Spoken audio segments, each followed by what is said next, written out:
Thank you. Hello, everybody. I'm Romain Moulin, co-founder of Exotec, and I'm here to try to convince you that the Terminator won't come back from the future to kill you. So what is Exotec? Exotec, it's a company delivering robotics solution for distribution center. You see our robots here. We are present in warehouse that can be 1 million square feet with 1 million different SKUs or units.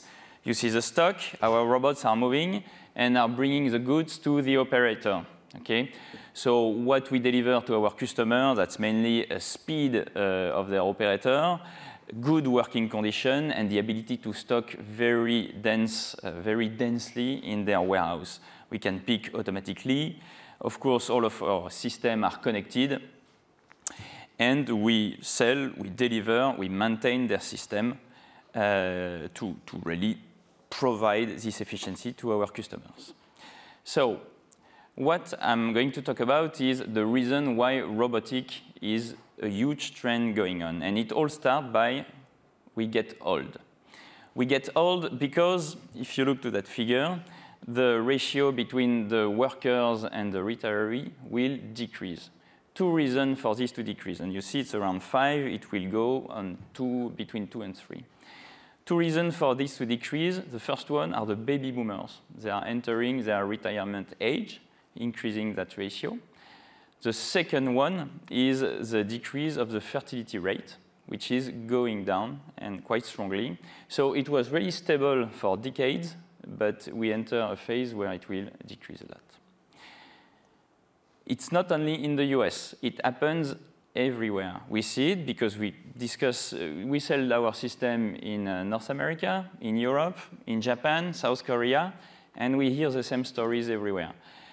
With Uniqlo in Japan, they tell us that they just cannot find the people to do the job in their warehouse. Their population is aging, and there are not enough workers to do the job. South Korea, same story. So that's really a worldwide trend that will happen. And the fertility rate will decrease also. But even if the fertility rate will decrease and the population will flatten, I would say, the consumption keeps growing. It was 1 decade ago around 40 trillion. It's now 60 trillion. And you might say, why does it increase if, well, why would it increase if the population is not increasing? That's mainly because the GDP per capita is also increasing. So you have the demographics, you have the economics, which pushes you to go to a necessary transformation. Two ways of solving that problem. The first one is just asking the people to work longer. It's happening in Europe. It was a big discussion in France a few months ago. But it's not that easy. You cannot say to someone, OK, you don't die at 70, you die at 80, so please work not until 60, until 70. That's not the same quality of life, so people don't expect to just push that limit. So the second way to solve the problem is by increasing productivity, the ability to work for a limited population. Of course, you see where I'm going, toward robotics. Robots are coming. I'm happy I could have my Terminator picture there. You see on that figure how many robots per capita, approximately, you have in different countries. And what do you see on the figure? Who are the biggest one? South Korea, the one with the biggest fertility problem, and Japan just after. So if you look to this robotization, it's really related to the demographics question that the countries are facing. Amazon has deployed 750,000 robots, and Amazon has 1.5 million employees. So you see how huge their deployment is. And even like that, when Amazon places a warehouse somewhere, they will deplete completely the workforce around. They don't have enough people, even with that many robots. So robots are coming, but not in the way you might think. And the Terminator was more of a clickbait. Here on the left, you see Digit, which is a robot being right now tested at Amazon. But I would say you see it in the news. I don't think that this robot will go into production someday. Baxter is another robot that was developed by Rethink Robotics. They went bankrupt. The last one is Optimus, that was announced by Elon Musk for Tesla. These robots are not the real life. And to understand that, you have to understand my life as a hardware entrepreneur. As a hardware entrepreneur, I solve a customer problem. That's my revenue. What I solve gives me the revenue.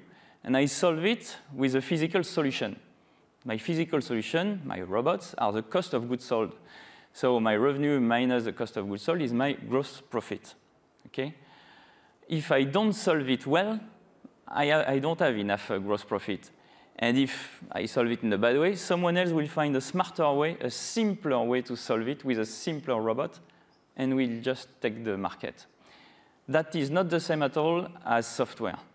And I'm facing this when we discuss with investors sometimes. In software, you can spend huge amount of money in R&D because then your gross margin is almost 100% when you deploy your system. Take ChatGPT. The cost to develop ChatGPT is huge. The cost to give it to you, it's very low. So you don't make the same choices, and you will always be facing, when you are building that kind of robots or machine, the need to find the simplest way to do it. In an event where I was speaking a long time ago, someone in the audience asked to the speakers, when will I have some kind of Android robot at home that would wash the dishes in the sink after the dinner? And then one of the other speaker answered wisely, it already exists. That's your dishwasher. And the dishwasher is just the simplest way to solve that problem of washing the dishes. So what will the robot look like? These are typical examples of industrial robots used in production. On the left, you see Kalmar. These are container movers. This is quite a marvel of engineering, moving a 30 tons container on harbor. You have tens of this machine. Everything is synchronized, GPS localized. KUKA Robotics is a famous robot maker. You must know that this robot, they have a model, physical model of themselves so that they can reach a sub-millimetric accuracy. So they know exactly when they have their arm straight, how much it bends, so that they compensate. This kind of algorithm is running in this kind of robots. The last one are our robots, where the same, there's a lot of intelligence behind to synchronize all these robots to send them picking the right thought for the right operator at the right moment. So what is a robot, in fact? A robot is something just not working alone. Most of the time, your robots are interacting with the operators. And we cannot anymore build robots which are enslaving the operator, like the conveyor belt in modern times with Charlie Chaplin. You have to design your system for the operators. Why? Because if your workforce is scarce, the operator, they want good working conditions or they just move away. It must be, for us, more nice for our workers to work in a warehouse than to work in a fast food. So we work a lot on the HMI. We work a lot on their ergonomics. We put sensor on the workers to get them the best working condition as possible. You could consider that as a machine with sophisticated software. And that might be the best definition.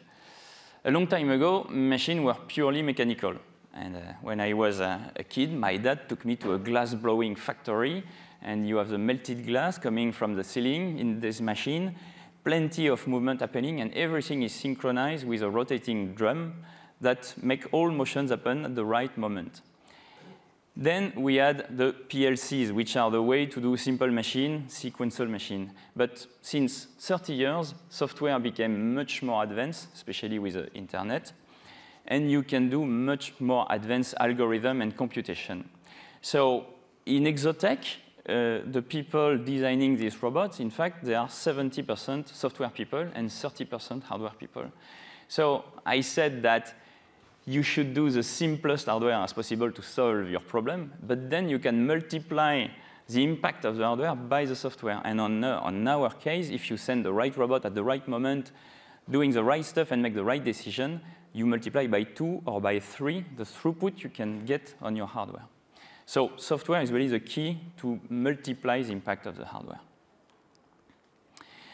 What should make you ask yourself, well, maybe I have a problem that could be solved by the robots.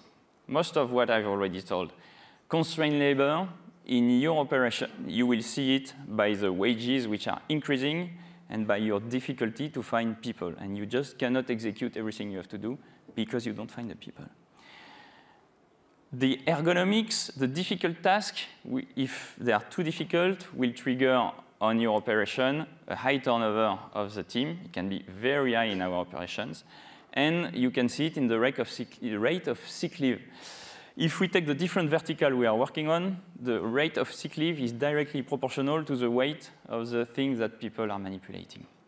And the last one is the need for accuracy, the need for zero default, that you can see if there's a problem in your customer satisfaction.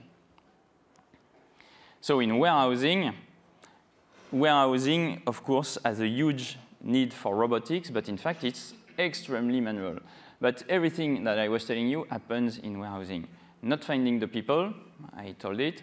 The turnover, Amazon has a turnover of 100%, which means each year they train all the people in the warehouse again, and they need to find these people again and to train them, which is a huge job. So it's not only about getting more for a few people, it's having these people stay in your company. So it has only started, and there's a huge need for robotics that will come. This robotics will really transform the society, and I took two examples here.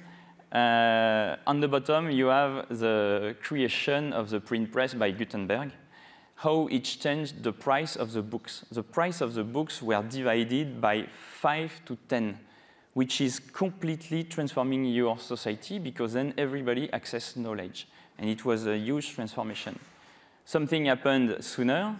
It was the mechanization of farming that took a population where in America 70% of people were farming to now less than 5% of people are farming. I'm a bit cheating because also the other transformation that happened was the chemical industry and the nitrogen industry that created the fertilizer. But mechanization is a big part of this productivity.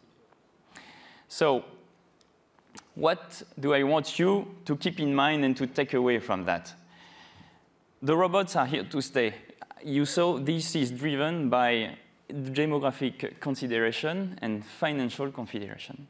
That will be the only way if you want to increase your GDP per capita to use robots.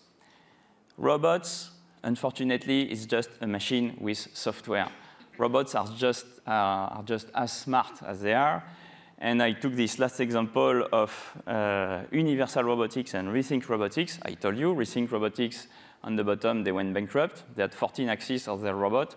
Universal Robot did a 6-axis robot, which is doing very well. So you just need to find the simplest solution to solve your customer problem.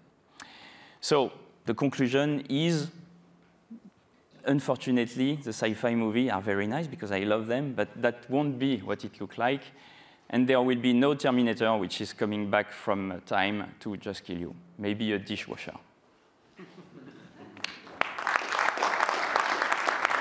Thank you.